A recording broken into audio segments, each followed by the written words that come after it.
잡념 해결하는 방법 두 번째 이야기는요. 잡념 해결에도 유효기간이 있다는 것입니다. 부정적 감정이 생겼을 때 그것을 빨리 알아차리고 해결을 할수록 쉽게 해결이 되고요. 그것이 시간이 지나고 오래될수록 해결하기가 어렵게 돼요. 마치 옷에 있는 얼룩을 지우는 것과 같은데요.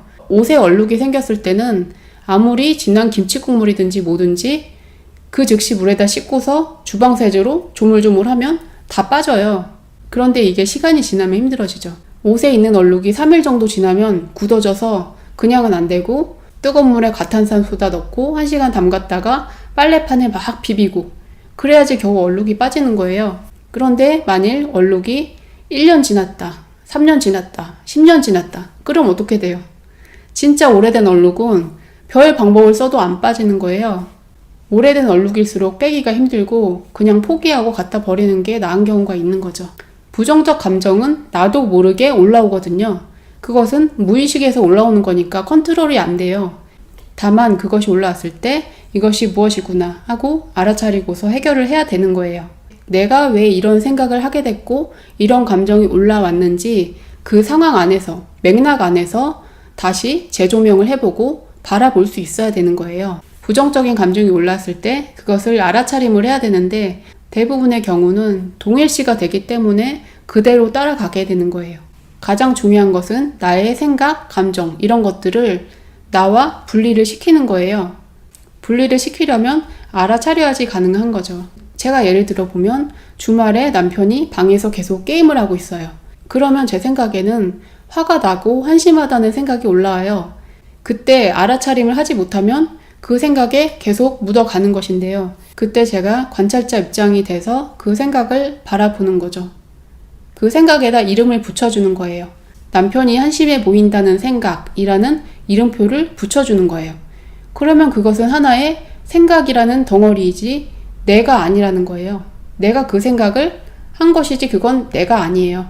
그 다음에는 그 생각이 옳은지 다각도에서 살펴보고 질문을 해서 알아보는 거예요. 이것은 진실인가? 항상 옳은가? 남편이 집에서 게임하는 것이 한심하다. 그 생각이 진실인가? 항상 옳은가? 따져보는 거예요. 나는 그런 적 없나? 생각해보면 저도 심심하면 가끔씩 핸드폰 게임을 조금씩 할 때가 있었어요.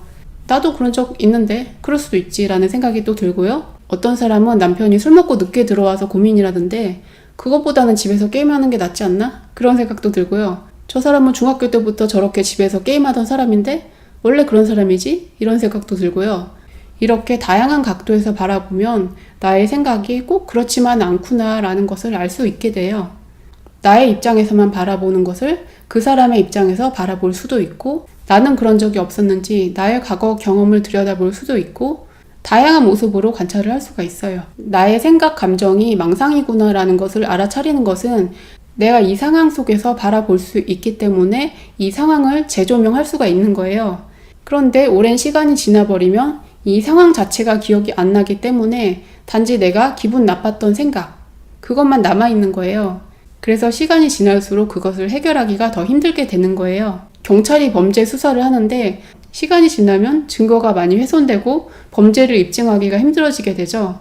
우리의 마음에서도 내가 언제 어떻게 기분이 안 좋았다라는 이 상황이 기억이 나는 상태에서 이것저것 다 고려한 상황에서 그 맥락 안에서 바라보면서 나의 감정을 해결한다면 이렇게도 볼 수 있고 저렇게도 볼 수 있고 하니까 내가 했던 생각, 감정이 꼭 옳은 것은 아니구나 하고 이성적인 판단을 내리고서 그것을 내려놓을 수가 있게 되는 거예요.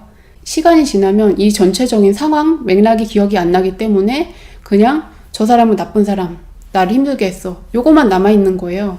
그래서 우리가 과거의 부모님이 나를 위해서 얼마나 희생을 하셨다, 고생하셨다. 이것은 생각을 안 하면서 부모님이 나한테 힘들게 했다.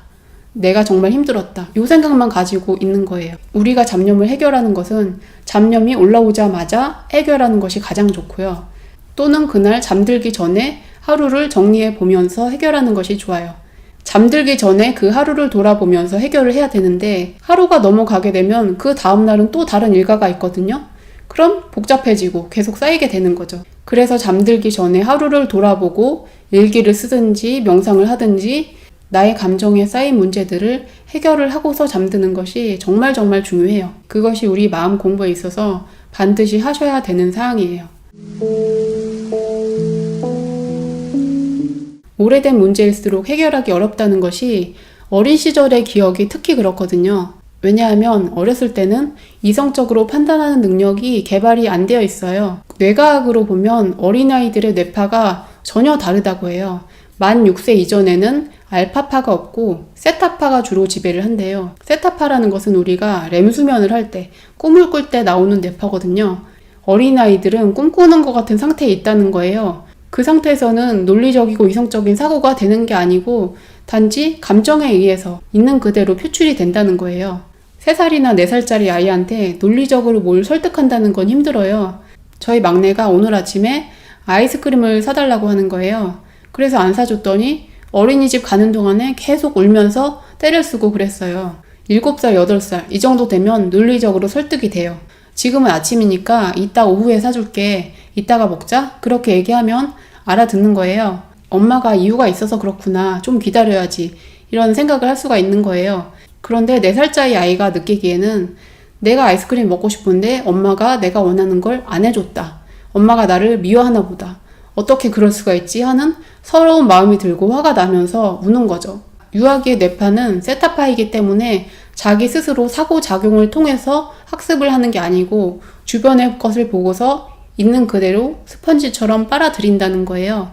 그래서 유아기 아이들에게 잔소리라든지 훈육이라든지 이런 것은 통하지 않고 단지 부모가 하는 행동을 아이가 그대로 따라하게 된다는 거예요. 만 6세 이후로 초등학교 입학하고 나서부터는 뇌에서 알파파가 발생을 하기 때문에 자기 스스로 논리적으로 생각을 하고 판단을 하는 능력이 생기게 되는 거죠. 그래서 우리가 유아기에 생겼던 미해결된 감정들, 그런 것들은 해결이 되지 않고 차곡차곡 쌓여져 있는 거예요.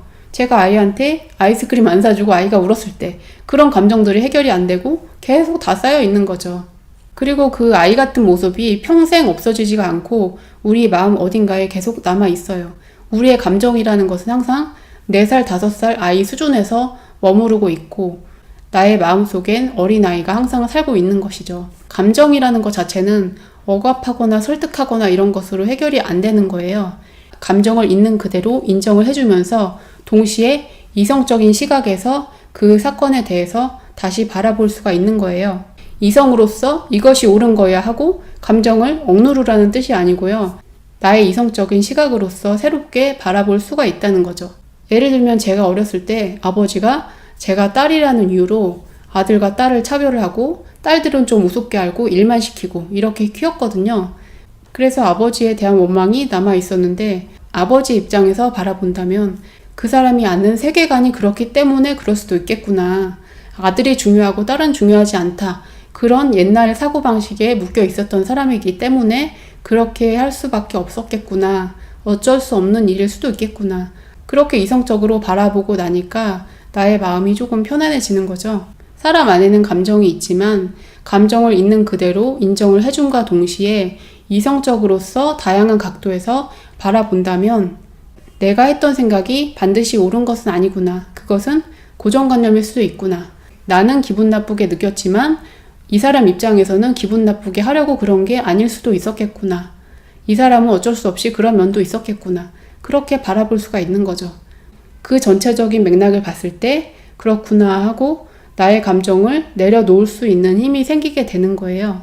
이런 자아성찰 능력은 사람마다 정말 천차만별이에요. 사람들이 자기 감정과 생각이 옳다는 믿음에 묶여 있고 그것을 한 발짝 떨어져서 지켜봐야 되는데 그것을 안 해보고 평생을 살아왔기 때문에 그 마음 때문에 계속 힘들어하는 거죠.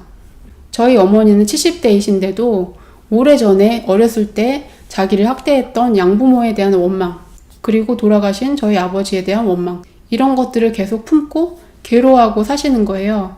잡념을 어떻게 해결할 수 있을까? 이것을 가장 먼저 생각한 게 저희 어머니를 보고서 생각을 했던 것 같아요.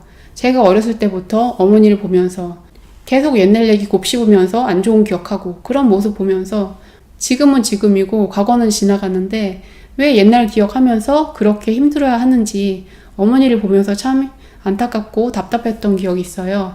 그런데 그런 모습이 저희 어머니만 그런 게 아니고 세상 사람들이 거의 다 그렇다는 거죠. 저도 그런 측면이 좀 있고요. 그 문제를 해결하는 것, 마음을 닦아 나가는 것은 한순간에 될 수는 없어요. 우리가 평생에 걸쳐서 계속 닦아 나가는 수밖에 없는 거죠. 잡념을 어떻게 해결할 수 있나요? 빨리 알려주세요.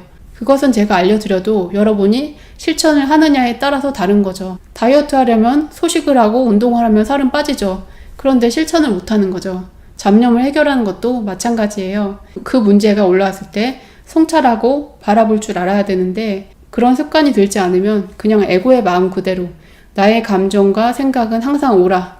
저 사람은 무조건 잘못했어. 이런 생각이 얽매여서 그것을 계속 가지고 간다는 거죠. 그리고 자기 스스로 괴로워하면서도 어쩔 줄을 모르고 옛날에 그 사람이 날 괴롭혔으니까 그 사람 때문이지 내가 어떻게 그 사람을 용서하라는 거냐. 말도 안 된다. 이 생각에 묶여 있는 거예요. 그 생각에 묶여서 괴로운 것은 자기 자신이죠. 정리하자면 나에게서 부정적인 감정이 올라왔을 때 그것을 바라보고 진실인가 생각을 해보고 다양한 각도에서 바라보고 역지사지를 해서 그 사람 입장에서 바라보고 나의 에고에서 약간 떨어져서 바라보면서 꼭 그렇진 않은 것이구나 라는 것을 알면서 그 마음을 자연스럽게 놓아줄 수 있게 되는 거예요. 이 과정을 자주 하신다면 그게 아주 빨리빨리 가능해요. 그 마음이 올라왔을 때 그것이 망상이라는 것이 바로바로 보이게 돼요. 그리고 가만히 바라봐주는 거예요. 화가 나면 화가 나는구나. 서운하면 뭐 서운하구나. 이렇게 감정을 그냥 멀리서 바라봐주면 내가 그 감정에 대해서 저항하지만 않으면 그 감정은 어차피 사라지게 돼 있는 거예요. 그 감정과 동일시 돼서 끌려가지만 않으면 돼요. 그 감정을 알아차리고 즉시 놓아주는 것을 사람에 따라서 다양한 방법으로 하는데요. 호호포노포노를 하는 분들은 감사합니다, 사랑합니다 라는 주문을 외우면서 그 마음을 놓아주게 되고요. 불교를 믿는 분들은 관세음보살 하면서 보내줄 수도 있고요. 어떤 말을 하든지 그 순간에 나의 내면의 신성을 각성시키도록 하는 거예요. 그리고 그 내면을 신성에서 바라보았을 때 감정과 생각이라는 것은 덧없는 것이구나. 올라왔다가 사라져 가는 것이구나 하고 멀리서 그냥 바라봐주기만 하면 되는 것입니다. 여러분이 그 주문을 만드시면 돼요. 감사합니다를 하든지 하나님을 하든지 부처님을 하든지 아니면 삭제 버튼을 눌러도 돼요. 컴퓨터에서 딜리트 버튼 있잖아요. 머릿속에서 딜리트 버튼을 만들어서 그걸 누르는 거예요. 나의 마음에서 부정적인 감정이 올라왔어요. 부정적 감정, 그럴 수도 있지 하고 딜리트 눌러주면 되는 거죠. 딜리트 버튼을 누르든지 감사합니다를 하든지 부처님을 하든지 알라신을 하든지 여러 방법으로 다 할 수 있다는 거죠. 정리가 되시나요? 잡념이 올라왔을 때 잡념을 알아차리고 나와 분리시키면 그것은 자연스럽게 없어지는 것이고요. 순간적으로 잠깐 기도를 함으로써 그것을 정화시키는 방법이 있고요. 잠들기 전에 하루의 일을 돌아보고 성찰을 하면서 그 문제를 풀어내는 것이 중요합니다. 그리고 어린 시절의 기억처럼 아주 오래된 문제에 대해서는 여러분이 시간을 내서 내면 아이에게 편지를 써본다든지 나의 마음과 이야기를 해본다든지 어렸을 때의 상황에 대해서도 지금의 시각에서 다양한 각도로 생각을 해본다든지 이렇게 심사숙고하는 과정을 통해서 그 문제를 조금씩 해결해 나갈 수 있게 되는 것입니다. 작은 문제는 즉시 풀고 큰 문제는 반복해서 풀어나가고 이런 과정을 통해서 우리 마음이 깨끗하게 닦여 나가는 것입니다. 다이어트라는 것도 자기가 얼마나 실천을 하는가에 따라서 달려있듯이 마음을 닦는 일도 우리가 관심을 가지고 꾸준히 해나가는 것이 중요합니다. 뭐든지 한 방에 해결해야 돼. 이것은 욕심이고요. 이 욕심도 알아차리고 내려놓으시고 결과를 바라기보다는 그 과정을 즐기면서 편안하게 살아가는 것이 중요합니다. 오늘은 여기까지 하겠습니다.